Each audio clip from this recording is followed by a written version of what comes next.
बहन अंशु का मामला जो है 28 तारीख को कोर्ट में पेश होने वाला है। ठीक है, उनकी पेशी होने वाली है और बजिंदर सिंह के साथ में आमना सामना होने वाला है।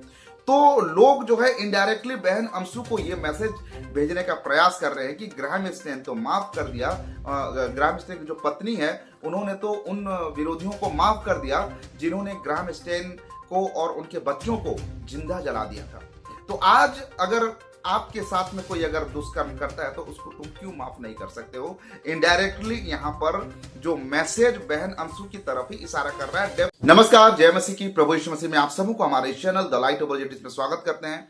सो मसीह मेरे प्रिय, थंबनेल देखकर आपको थोड़ा सा अंदाजा हो गया होगा कि आज हम किस टॉपिक पे बात करने वाले हैं। जी हाँ, आज मैं बात करूंगा कि लोग जो है परमेश्वर का वचन को ना समझते हुए, बहुत सारे लोग परमेश्वर का वचन तो बोलते हैं, वचन पढ़ते तो है, लेकिन वचन पढ़ते कुछ और है, समझाते कुछ और है, माहौल होता कुछ और है और उसको किसी दूसरे चीज के साथ कनेक्ट किया जा रहा है। वचन कुछ और बता रहा होता है और लोग उसको किसी दूसरे चीजों में फिट करने का कोशिश करते हैं। ठीक ऐसा ही एक विषय इस समय सोशल मीडिया के ऊपर मैंने देखा है, जिसको मैं आज आप लोगों के सामने रखने वाला हूं। तो चलिए बिना किसी देर के आज इस वीडियो को स्टार्ट करते हैं। सो मसीह मेरे प्रियो, मैं एक वीडियो देख रहा था जहां पर एक सिस्टर है, एक बहन है, जिन्होंने एक बात को उन्होंने रखा। मैं डायरेक्ट तौर पे अगर मैं कहना चाहूं तो उनका कहना यह है कि उन्होंने एक उदाहरण दिया ग्राहम स्टेन का। ग्राहम स्टेन जो कि उड़ीसा के एक बहुत बड़े प्रचारक है, आप सभी लोग जानते हैं, जिनके दोनों बच्चे हैं, तिमोथी और एक का नाम मुझे याद नहीं आ रहा है। तो दो बच्चे के साथ उनको कार में जो है, उनके जीप में उनको जला दिया गया था और उनकी जो पत्नी है, जो ग्राहम स्टेन की पत्नी है, उनको माफ कर दिए। जिन्होंने उस गाड़ी को जलाया था, जिन्होंने वो उनके बच्चों को साथ में, ग्राहम स्टेन, सोच कर देखिए, ग्राहम स्टेन को उनके दो बच्चों के साथ गाड़ी में जिंदा जला दिया गया। उस पिता में क्या बीती होगी, उस पिता को क्या दर्द लगा होगा है? अपने दोनों बच्चों को अपने हाथ में कवर करके वो गाड़ी के अंदर वो सिमट के रह गया होगा और वो जल के भून गए। सो मसीह मेरे प्रिय, बाइबल हमें सिखाती है कि ये हमारे लिए आनंद का विषय है, क्योंकि जो लोग सताव सहते हैं वो ही जानते हैं कि उसमें दर्द होता है या फिर परमेश्वर की तरफ से आनंद मिलता है। सो यहां पर एक बहुत ही दर्दनाक हादसा हुआ। एक पिता के साथ दोनों बच्चों को एक गाड़ी में जिंदा जला दिया गया। किसके द्वारा जला दिया गया? जो मसीह विरोधी है, बजरंग दल के लोग हैं, जो हिंदू संगठन के लोग हैं, उनके द्वारा जो है जला दिया गया। बदले में ग्राहम स्टेन की जो वाइफ है, पत्नी है, ग्लैडिस उनका नाम है, उन्होंने क्या किया? उनको क्षमा कर दिया, माफ कर दिया। ठीक है, तो ये हमारे लिए एक मिसाल है, हमारे लिए एक उनका जो गवाही को हम सुनते हैं, उनकी गवाही को जब देखते हैं तब हमारे अंदर भी एक प्यार उमड़ता है और मसीहत का एक छवि को उन्होंने अपने जीवन से उन्होंने दिखाया था। ठीक है, तो यहां तक बात बिल्कुल सही है, लेकिन इस समय क्या हो रहा है कि कुछ लोग जो है ये सारे बातों को लेकर संदर्भ से बाहर जाकर चीजों को वो बताने का कोशिश कर रहे हैं। डायरेक्ट तौर पे अगर मैं कहूं तो इस समय बहन अंशु का मामला जो है 28 तारीख को कोर्ट में पेश होने वाला है। ठीक है, उनकी पेशी होने वाली है और बजिंदर सिंह के साथ में आमना सामना होने वाला है। तो लोग जो है इनडायरेक्टली बहन अंशु को यह मैसेज भेजने का प्रयास कर रहे हैं कि ग्राहम स्टेन तो माफ कर दिया, ग्राहम स्टेन की जो पत्नी है उन्होंने तो उन विरोधियों को माफ कर दिया जिन्होंने ग्राहम स्टेन को और उनके बच्चों को जिंदा जला दिया था। तो आज अगर आपके साथ में कोई अगर दुष्कर्म करता है तो उसको तुम क्यों माफ नहीं कर सकते हो? इनडायरेक्टली यहां पर जो मैसेज बहन अंशु की तरफ ही इशारा कर रहा है। डेफिनेटली मैं इन बातों को मैं यहां पर कह सकता हूं, क्योंकि ये जो बहन है, ये बहन बजिंदर सिंह को सपोर्ट करने में इनका पूरा फैमिली जुटा हुआ है और इनका पूरा परिवार जो है बजिंदर सिंह को सपोर्ट करता है। मैं ये नहीं कहता हूं कि सपोर्ट मत करो, सपोर्ट करो, लेकिन आप लोग जो है परमेश्वर की भय में रहना चाहिए। अगर आप सच्चे रीति से परमेश्वर के वचन को पढ़ते हैं, या फिर मुझे तो नहीं लगता कि आप लोग परमेश्वर के वचन में बढ़ रहे हो, बस आप इसीलिए बजिंदर सिंह को सपोर्ट कर रहे हो ताकि वहां से आपको कुछ बेनिफिट मिला है। ठीक है, तो वो सब बात को छोड़िए, वो सब बात करके कोई फायदा नहीं है।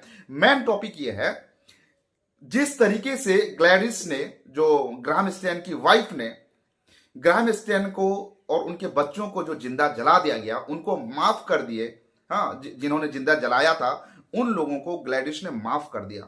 तो आज अंशु बहन को बजिंदर सिंह को माफ करना चाहिए कि नहीं चाहिए, ये यहां पर एक सवाल है और इस सवाल का जवाब आज इस वीडियो में आप लोगों के सामने देने वाला हूं। तो सबसे पहले यहां पर ग्राहम स्टेन का मैटर और जो बहन अंशु के साथ में हुआ ये मैटर, दोनों मैटर को पहले हम समझने की कोशिश करेंगे। ग्राहम स्टेन के मैटर को पहले हम देखते हैं। वहां पर 3 चरित्र को हम देखते हैं। एक चरित्र जो ग्राहम स्टेन का, उनके बच्चों को जला दिया गया, ठीक है। और वो कौन है? ग्राहम स्टेन कौन है? वो एक प्रभु का सेवक है, सच्चा सेवक है, प्रभु की सेवकाई करने वाला, पूरे तन मन से पूरे परिवार के साथ वो परमेश्वर का सेवा करने वाला एक व्यक्ति ग्राहम स्टेन, ठीक है।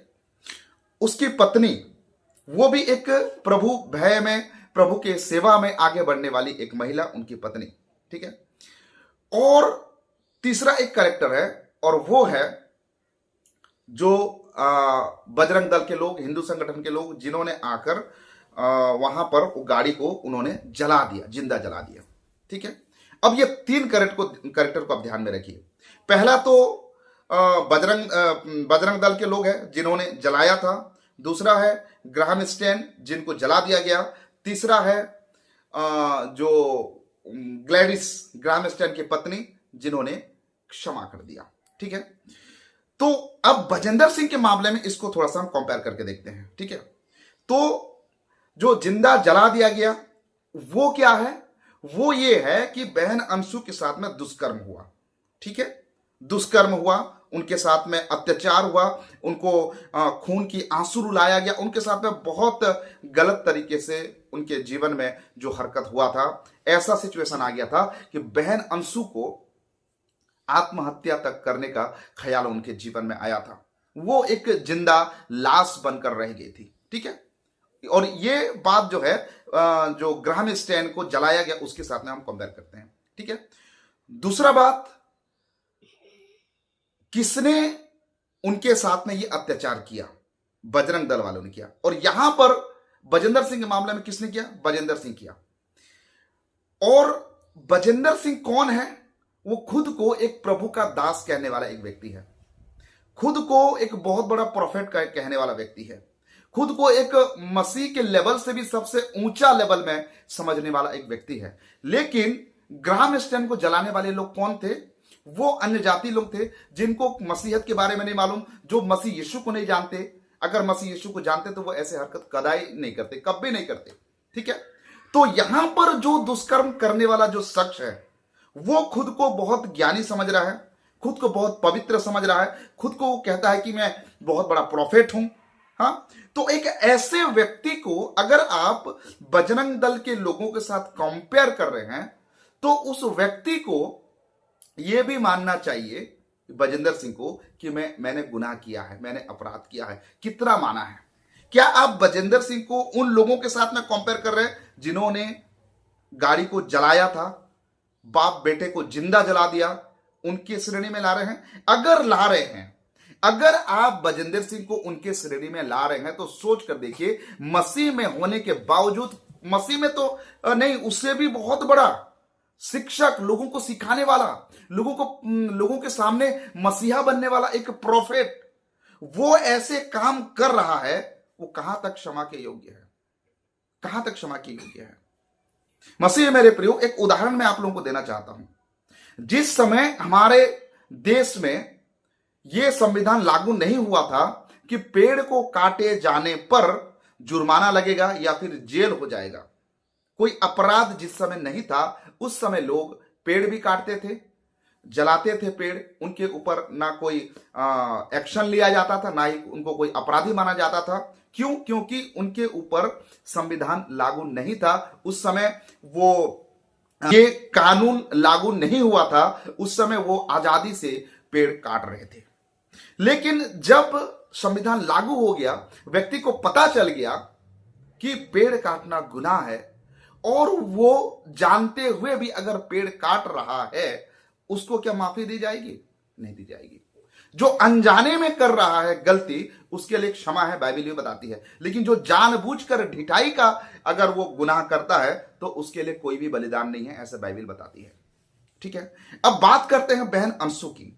जिन्होंने इस जो मैटर मैंने आपके सामने रखा है ग्राम स्टेन का, उसमें जो एक किरदार निभा रही है ग्लैडिस करके, जो ग्राम स्टेन की पत्नी है, उन्होंने क्षमा कर दिया। क्यों क्षमा किया?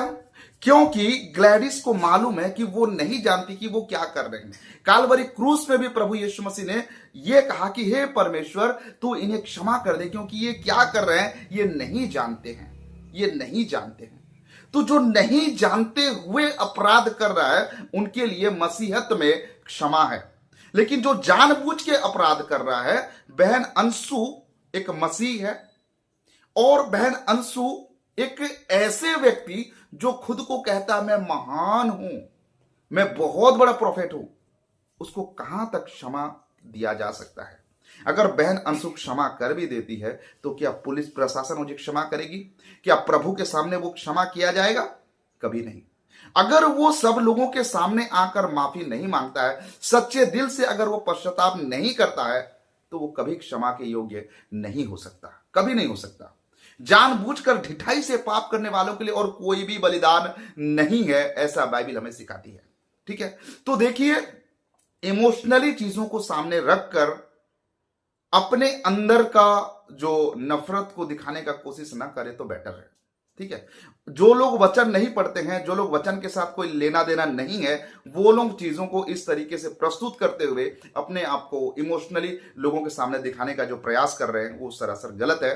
ठीक है, तो अगर आपको सपोर्ट करना ही है तो आप बाइबल से होके करिए। अगर बाइबल के बारे में आपको कुछ नहीं मालूम है तो बाइबल के साथ कोई छेड़खानी करने का कोशिश ना करें, बिल्कुल भी ना करें। ठीक है, तो मैं क्या कहना चाहता हूं, क्या बातों को मैं रखना चाहता हूं, आप लोगों को पता चल गया होगा।